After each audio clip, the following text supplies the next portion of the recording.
And welcome back to Flexible Games, where we are playing FortressCraft Evolved. Well, a little bit of time has passed between episodes. I got all the way down to the cryo spawner. We were actually pretty close to it at the end of last episode. We were actually only about 15 blocks away from it, so it didn't take long, but I did a whole lot of work over there. I'll show you in a second how I set all that up. I first want to get, if we can, the Inferno built, and I think we have enough. So I need 27 of these.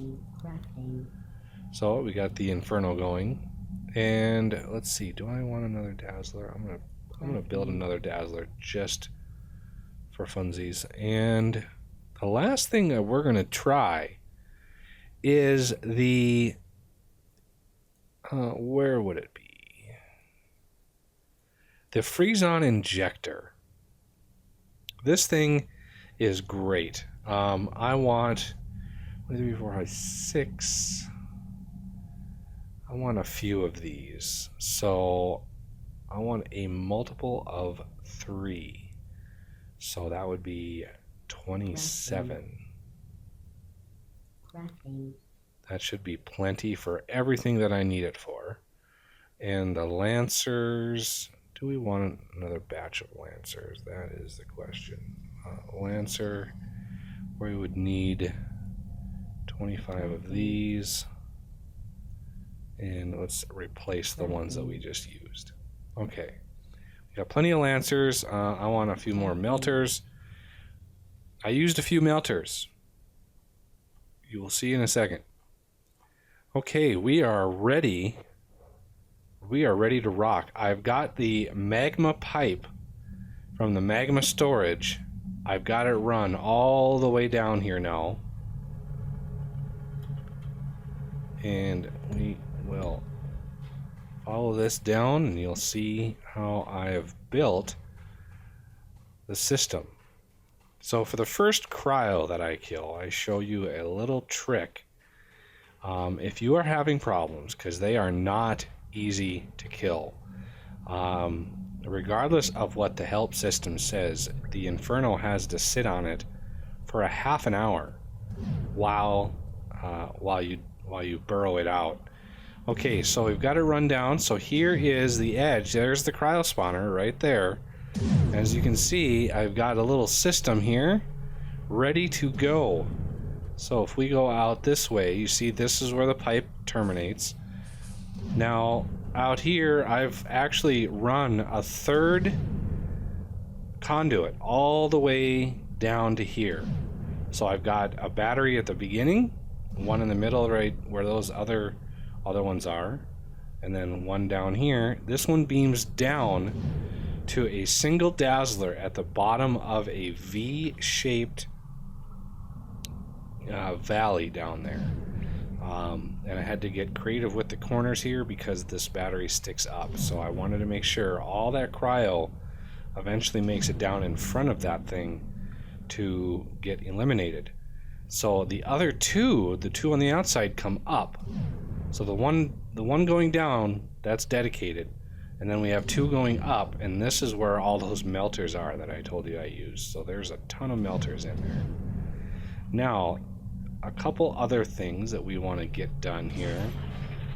And we're going to use those injectors on these Lancers. I'm going to put 3 Lancers at the top of this. And I'm going to put the injector... yeah, I don't need chrome lenses. I want the injector. And of course, you're going to be facing the wrong way. And if we jump over here... See, this tells you where the hopper, where it expects to find a hopper. Which is nice. So you just throw a hopper in, and it will find it.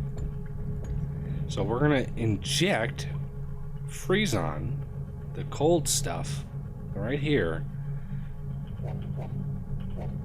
And this will inject it into the Lancer, and each Freeze-On gives you 20 supercharged shots. So it increases the effectiveness of the Lancer by like a factor of 27. It's crazy. Now in the middle here, I want to put a Dazzler. Oh, I love when I do that. Now I'm putting a Dazzler in the middle so it faces it.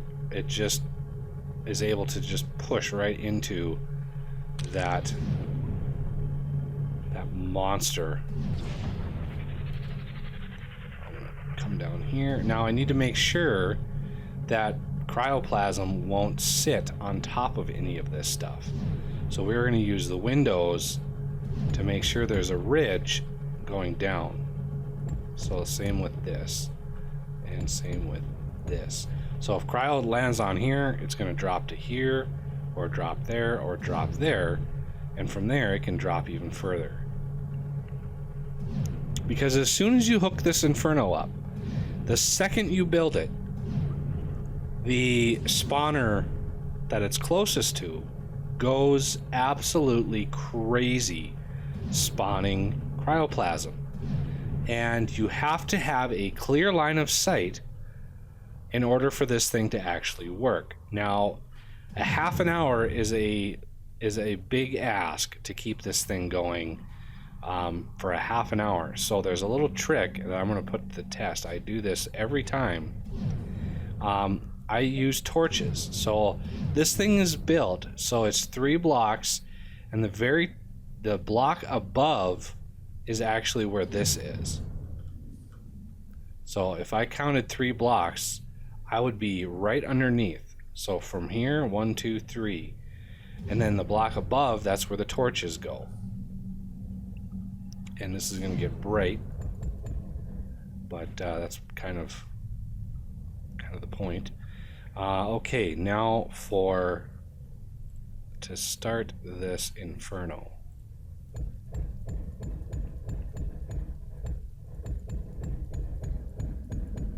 And this goes right into the middle block. Instead of finishing it, I want to make sure, okay, because essentially the magma, quote unquote, comes out of the very top and points right into it. So you want to make sure that this is covered with torches. That'll give a clear line of sight into the cryo spawner, and it will allow you to have a little better chance of actually finishing. So watch this nightmare here.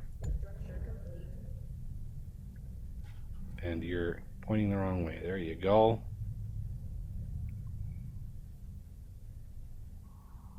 Oh, wow. It's spawning creep. You can see. You can see it spawning right there. Where is it spawning the creep at?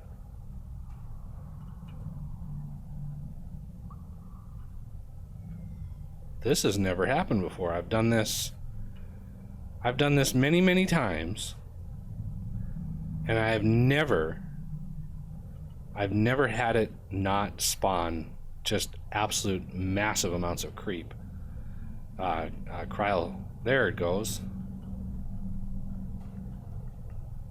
See, if this thing loses its line of sight, it resets after like 30 seconds. So it's kind of brutal. And you can see the wave of cryo that built, but I've got a ton of stuff in here to fight it. I don't know why it goes at an angle, because the C5 is directly in front of it. I don't know why it does that. But yeah, here we are, 1700 seconds. And that is way too long. You know, if you hit H on it, needs a line of sight. Yeah, 15 minutes of burn time. So there's something majorly wrong with the timer, because it should not start at 1700 seconds. 15 minutes, it should start at 900 seconds. Half of what it actually starts at. So, unfortunately, I have reported that bug, and it has never been fixed. So I might report it again in the vain hope that something is done about it, because it's not an XML setting, it's an actual code. It's code that does that. So yeah, 1700 seconds and we are good to go. And you shouldn't, with the torch method at least, it shouldn't ever be blocked. No matter how much cryoplasm spawns, it should never ever be blocked. So I have fought it before without the torches. My Frozen Factory series, I fought it both ways. I've got cryo, I used torches, and then the second one I didn't use any torches, and it was a corner one, which was a nightmare to get to. That took hours and hours of work just to get to the spawner itself. But yeah, I like the torch method because of the amount of work that it takes just to get to this thing and to set this all up is crazy. So, I mean, I don't mind a little bit of, I don't mind a little bit of an easy win here, because this thing, again, is taking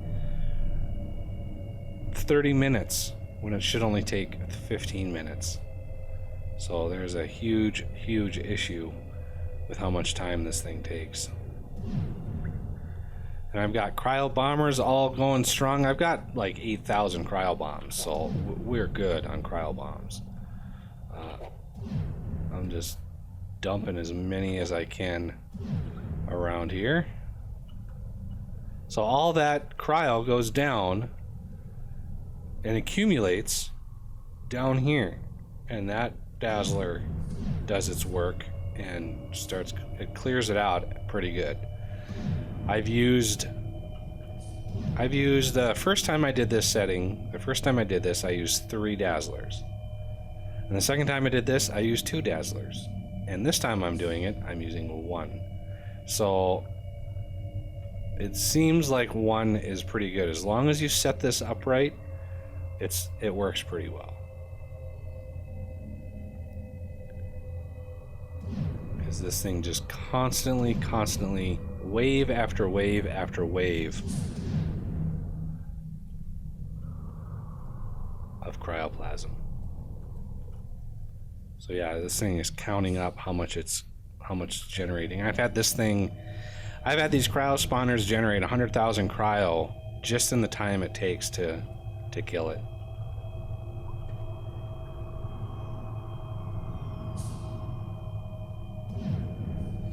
I think it's more or less, let me test something. I think it's instead of going towards the C5, I think it might be going towards the Magma Bar. Because you can see it's kind of going off at an angle, like out that way. Instead of going straight on, it looks like it's going right to there. So I'm going to see if that is indeed where the Magma Bar is. I mean, if it's not, it's not. But yeah, it's kind of going off in this direction here. Oh, this is dangerous.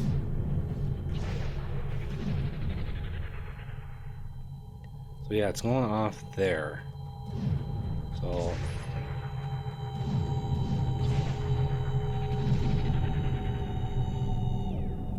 let's go and see. I think that's kind of where the Magma Bar is, if I remember right. Of course, I'm not guaranteed to remember right. So we're going to charge Arthur up. How much fuel do you have? You got plenty of fuel, plenty of power. I'm only pulling 30,000 power per second out of there, which is ample. The reactor is ample. So yeah, there's the Magma Bar. So yeah, that stuff was instead of going straight on towards the C5, which this is exactly centered with the C5, it looks like it's more or less trying to get to the Magma Bar over here. Let me check the power on this to make sure we got plenty of power. Oh yeah, we got lots of power in here. Millions upon millions of power.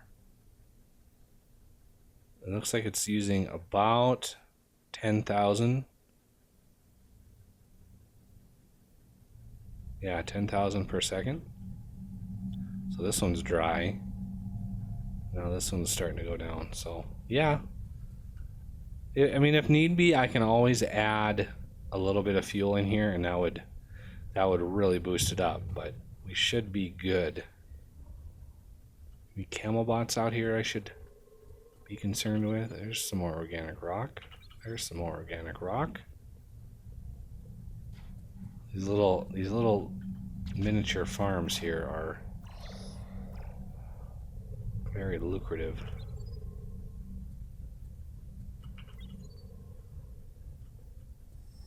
How's my turbine system doing? Oh, you must be max power. Yep. Okay, that's good.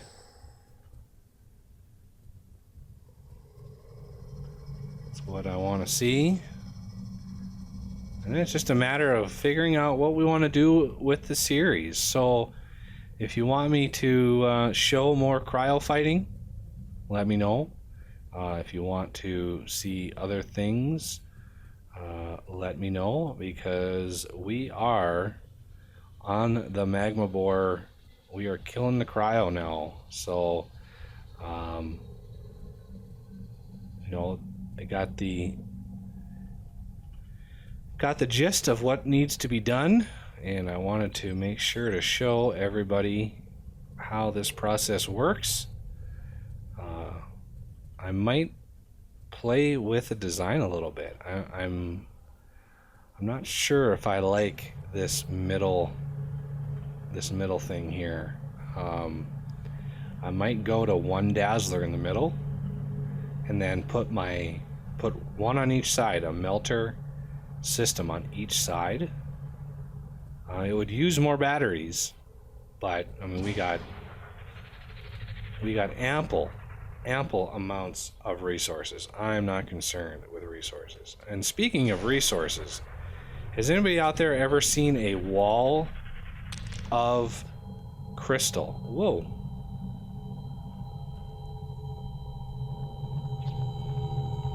Yeah, coming out here, I'll show you what I mean. Look at this. A wall of crystal over here. Just a massive. That's 5 million crystal. That's the biggest vein I have ever seen. After 1,000 some hours in this game, that is the biggest vein of crystal I have ever seen. It is massive.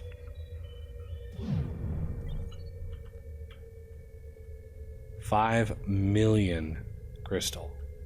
That is impressive.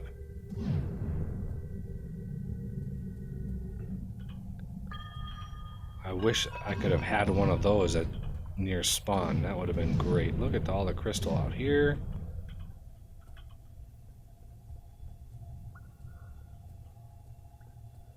How are my cryo bombs doing? Cryo bombs aren't doing too bad. I'm getting a lot of repeat double usage out of them, but you know, I just leave them alone. I've got 7,000 cryo bombs, so I'm not concerned with it. I just wish it would get some of this straggler stuff. I don't think it sees it. Basically looks near its own elevation, which is why I raised this one up. I wanted it to be able to see a little bit out of here. Yeah, it looks like this 3 deep. There's another change to this that I've done. since my last playthrough is this trench is 3 deep now, and that seems to process that stuff way faster. So that's really nice. That 3 deep trench is just chewing through that stuff. And we're down to about 1,000 seconds. So I will pick it up when this is getting close to finishing up. Alright, well, that will do it for this episode, and I thank you for watching, and I'll see you next time.